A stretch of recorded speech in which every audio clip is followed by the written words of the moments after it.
네, 여러분 안녕하세요. 김민성의 수급포착입니다.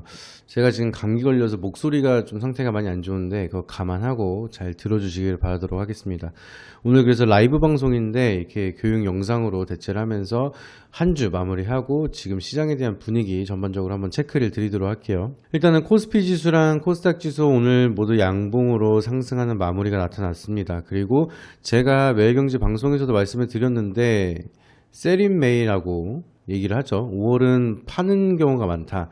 이런 얘기가 왜 나오냐면은 5월에는 가정의 달이다 보니까 휴장도 많고 해서 투자 심리가 좀 위축이 되고 자금이 다른 쪽으로 좀 사회로 실물 경제로 좀 빠지는 경향이 있다 보니까 증시가 약한 그런 경우가 있습니다. 그래서 세린 메이다 뭐 이런 얘기가 있는데 뭐 무조건 그렇다는 건 아니고요. 그런 경우가 많다. 뭐 그런 이야기로 나온 얘기인데 그때 당시에도 제가 요때쯤 말씀을 드렸던 게 세린 메이도 있고 이제 월 말이 나타나기도 하고 걱정보다는 기대가 좀 되는 시장이다라고 말씀을 드리면서 마지막 세일장이 되지 않을까 좀 이렇게 말씀을 드렸습니다. 그리고 6월이 되면서 증시가 다행히 이렇게 올라가는 모습 보여주고 있습니다. 코스피는 좀 변동성이 있긴 한데 그래도 우상향 흐름을 만들고 있습니다. 그래서 여기서 추세를 타고 올라가서 여기 고점을 돌파하고 간다라고 하면은 여기 터치까지는 무난하게 갈 거라고 생각을 하고 있고요. 그리고 여기를 또 테스트 하겠죠. 이제 가다 말다 이런 식으로 가다가 또 돌파를 하게 된다라고 하면은 또 시세가 또 강하게 나타날 수 있는 그런 시장의 추세가 형성이 될 거라고 좀 예상을 하고 있습니다.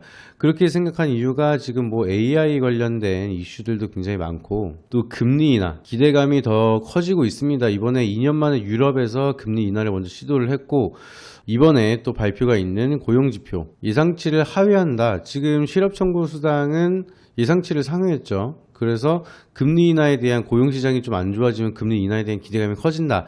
이렇게 말씀을 드렸는데 고용지표까지도 떨어진다라고 하면은 지금 9월에 금리 인하의 가능성이 계속해서 높아지고 있어요. 그래서 이번 지표를 통해서 좀 확실하게 모멘텀이 형성이 될 거라고 생각을 하는데 이번에 고용지표만 또 예상치를 하회한다라고 하면은 약간 9월의 금리 인하는 기정화 사실이 될 거다라고 좀 생각을 하고 있습니다.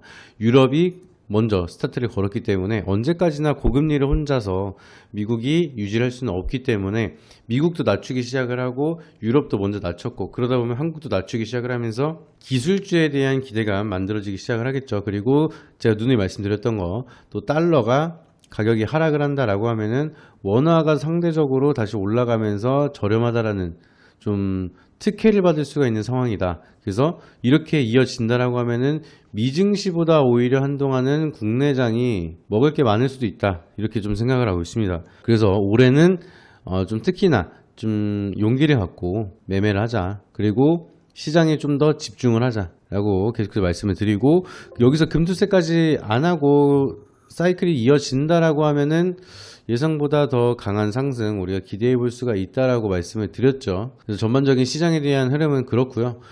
그리고 오늘 시장에 대한 특징 아무래도 이제 지수가 많이 올라가고 있긴 한데 수급 자체가 굉장히 정신없습니다. 좀 순환매가 너무 빨라서 올랐다가도 윗꼬리 달기도 하고 뭐 호재가 떴는데도 설거지하는 그런 느낌이 만들어지기도 하고 정신없는 장세가 계속해서 만들어지고 있는데 아무래도 이제 상단을 돌파하기 위한 매물대 소화하는 종목들도 많이 보여지고 있고요. 그리고 수급 자체가 조금 쏠림 현상이 강하기 때문에 좀 올랐을 때 또 다른 쪽에 호재가 떠버리면은 이거 차익 실현하고 이쪽으로 넘어가고 또 이거 차익 실현하고 이쪽으로 넘어가고 이런 좀 가벼운 자금들이 많이 들어오고 있습니다. 그래서 외국인들도 계속해서 단타를 치고 있고 기관도 좀 단타를 많이 치고 있고 개인들도 마찬가지로 단타를 많이 치고 있기 때문에 시장에 대한 순환매가 빨라서 시장은 좀 어느 정도 올라가고 있지만 체감상으로는 그렇게 상승장이다라고 느끼기에는 아직은 좀 부족한 면이 큰 것 같습니다.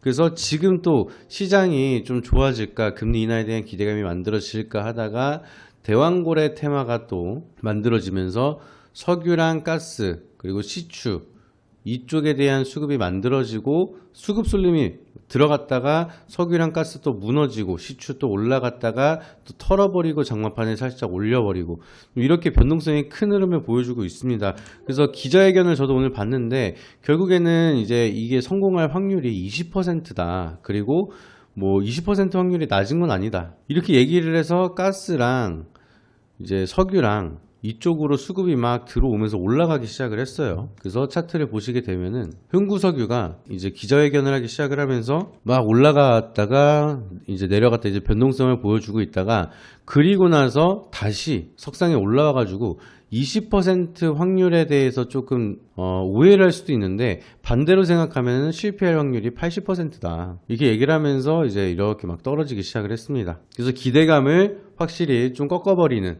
너무 좀 강력하게 말해서 본인이 불안했나 봐요. 그러다 보니까 다시 한번 80% 실패할 가능성도 있다라는 점을 인지해라 이렇게 얘기를 하고 또 긍정적인 얘기 또 이것저것 하다 보니까 이제 혼조세가 이렇게 막 나타나는데 결국에는 결과적으로 시추를 해봐야 한다. 무작정 100% 긍정적인 건 아니고 리스크도 존재를 한다라고 이제 언급을 하면서 결국에는 시추를 해봐야 된다. 그리고 우리는 시추하는 회사가 아니고 컨설팅을 하는 회사다. 그러다 보니까 결국엔 시추는 국내 기업으로 할 가능성이 높겠죠. 한국에 대한 사건이니까. 그래서 이 시추 관련주가 움직이겠거니 톡방을 통해서도 한번 체크를 드렸습니다. 그래서 이렇게 얘기를 하는 거 보면 시추 관련주가 움직이려나 보다 이렇게 말씀을 드렸는데 아니나 다를까 또 시추 관련주들만 살아남고 나머지는 다 빠졌죠. 그래서 우린 PTS 같은 경우에가 이제 대정 역할을 하면서 상한가를 쳤다가 마지막에 좀 밀고 막판에 끌어올리는 모습, 그리고 서암기계공업 이것도 마찬가지로 상한가 갔다가 밀리는 그런 모습인데 막판에 또 끌어올리려다가 중간에 좀 밀었어요. 근데 이런 차트들을 좀 큰 흐름으로 보시게 되면은 오랜 기간 동안 좀 매집을 했었던 그런 종목이에요. 여기서 한번 다 끝내놓고 나서 이럴 때 매집을 계속해서 들어가다가 저는 사실 이 종목은 이제 재건 이슈가 한번 터지면은 크게 가겠구나 했던 종목이거든요. 그래서 최근에 삼부토건이 저번 주에 이제 재건 관련해서 좀 테마를 만들까 하는 그런 움직임을 보여줬는데 아니나 다를까 좀 대통령 관련주다 하면서 시추 쪽으로 얘기가 나오고 이쪽으로 좀 급등이 만들어지는 모멘텀인데 제가 봤을 때 이 추세만 잘 탄다라고 하면은 8,000원 이상 때도 올라가지 않을까 좀 개인적으로 생각을 하고 있습니다. 근데 조금 조심스러운 거는 결국에는 이게 대통령이 직접 발표를 했기 때문에 테마적으로 좀 움직이는 흐름이 있는데 과거에도 이런 얘기가 있었다가 20년 전쯤인가요? 실패했던 이력이 있습니다. 그래서 우리가 말 그대로 테마주라고 얘기를 하는 거예요. 산업이 아니라 아직은 명확하게 확정된 게 없고 결과적으로 지금도 얘기를 하고 있는 게 시추를 해봐야 한다. 지금 당장 뭔가 100% 확정 짓고 얘기할 수 있는 부분이 없다라는 거죠. 그러면은 이거는 단순히 기대감 하나로 가져가는 거고 지금 정부에서 기대감을 너무 끌어올리고 있다 보니까 여기에 대한 좀 오히려 우려감이 같이 시장이 커지고 있는 것 같습니다. 그래서 마냥 이 재료만 믿고 들어간다라기보다는 그래도 차트라든지 앞전에 있던 매집 흐름 이런 거를 좀 참고를 하면서 올리긴 올리겠는데 괜히 이것 때문에 투매가 더 이뤄지면서 조정 구간이 다시 한번 생길 수도 있을 가능성도 열어둬야 돼서 그냥 무작정 묻지마 투자를 하시기보다는 투자를 하더라도 타점을 잡고 리스크를 관리를 하는 그런 매매를 하셔야 된다 이렇게 말씀을 드리고 저 같은 경우에는 대왕고래 이걸 모멘텀으로 이제 석유 이쪽을 너무 믿기에는 리스크가 좀 있다라고 보고 있고요.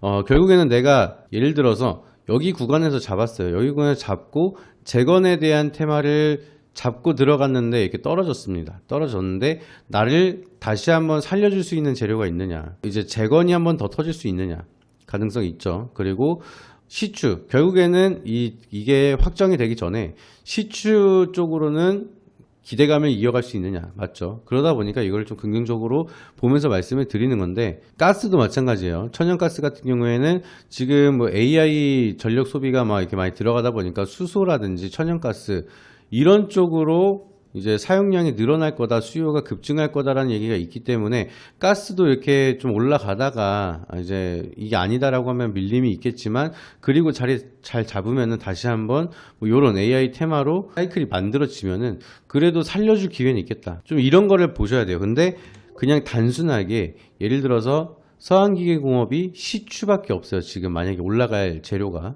근데 시추가 끝났다. 안 좋게 마무리가 됐다.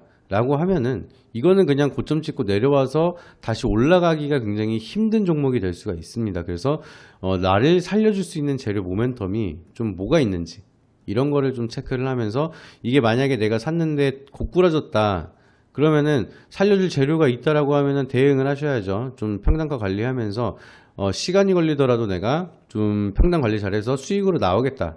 근데 그럴 재료조차 없다라고 하면은 과감하게 내가 봤던 모멘텀이 있었는데 그게 꺾였으니까 과감한 손절을 하겠다. 이런 관점으로 접근을 하시면은 좀 지금 같은 테마 장세에서는 좀 대응하시기가 좀 쉽지 않을까 좀 이렇게 생각을 하고 있습니다. 그래서 오늘도 VIP 방으로 이제 추천주가 하나 나갔는데 IPO 이제 관련된 기대감을 가져가는 그런 종목입니다. 근데 거기에 이제 수혜를 받는 기업인데 사고 나서 좀 눌릴 때 들어갔는데 거기 더 눌리더라고요. 근데 이거는 대놓고 매집을 하는 흐름이 예측이 되다 보니까 이거는 눌리더라도 사도 더 사야지, 이거는 그냥 쉽게 자르지 않겠다라고 미리 말씀을 드렸습니다. 근데 장 막판에 다시 확 끌어올리면서 상승으로 좀 마무리를 했는데 최근에 이런 식으로 막 이렇게 올리다가 누르다가 끝날 때 확 올리는 그런 좀 핸들링이 굉장히 많아요. 그래서 털리지 않고 모멘텀이 확실한 종목들은 안 털리는 게 좀 중요하고요. 그리고 내가 이렇게 밀리더라도 좀 재료라든지 그때 수급이라든지 앞전에 있던 차트 뭐 여러 가지를 좀 체크를 하면서 우리를 밀리더라도 살려줄 건지, 대응을 하면 확실히 살아날 수가 있는 종목인지, 이런 거 여러 가지를 좀 체크하면서 대응을 하셔야 됩니다. 그래서 지금 포트폴리오 제가 저번 주에 좀 마지막 세일 구간이다라고 말씀을 드리고 좀 포트를 열심히 채워놨는데 이제 좀 본격적으로 그거에 대한 효과를 볼 수 있는 시기가 오는 것 같습니다. 그래서 지금 같은 시장에서 내가 용기를 갖지 못하고 포트도 못 채우고 좀 결과를 못 만들고 있다라고 하시면은 네이버 밴드에다가 매일경제 김민성 검색하셔서 들어오시게 되면은 제가 운영하고 있는 오픈방 링크도 있으니까 무료로 정보 받아보시고요. 그리고 VIP 관련된 설명도 항상 올라오고 있으니까 혼자서 어렵다, 내가 매도 타점을 좀 잡아주고 편하게 매매를 하고 싶다라고 하시는 분들은 김민성의 문자클럽 오셔가지고 도움 받으시고 같이 많은 수익 내면서 좋은 결과 만들어 가시길 바라도록 하겠습니다. 네, 한 주 너무 고생 많으셨고요. 다음 주에는 더 불타는 시장 되기를 바라도록 하겠습니다. 네, 이상입니다.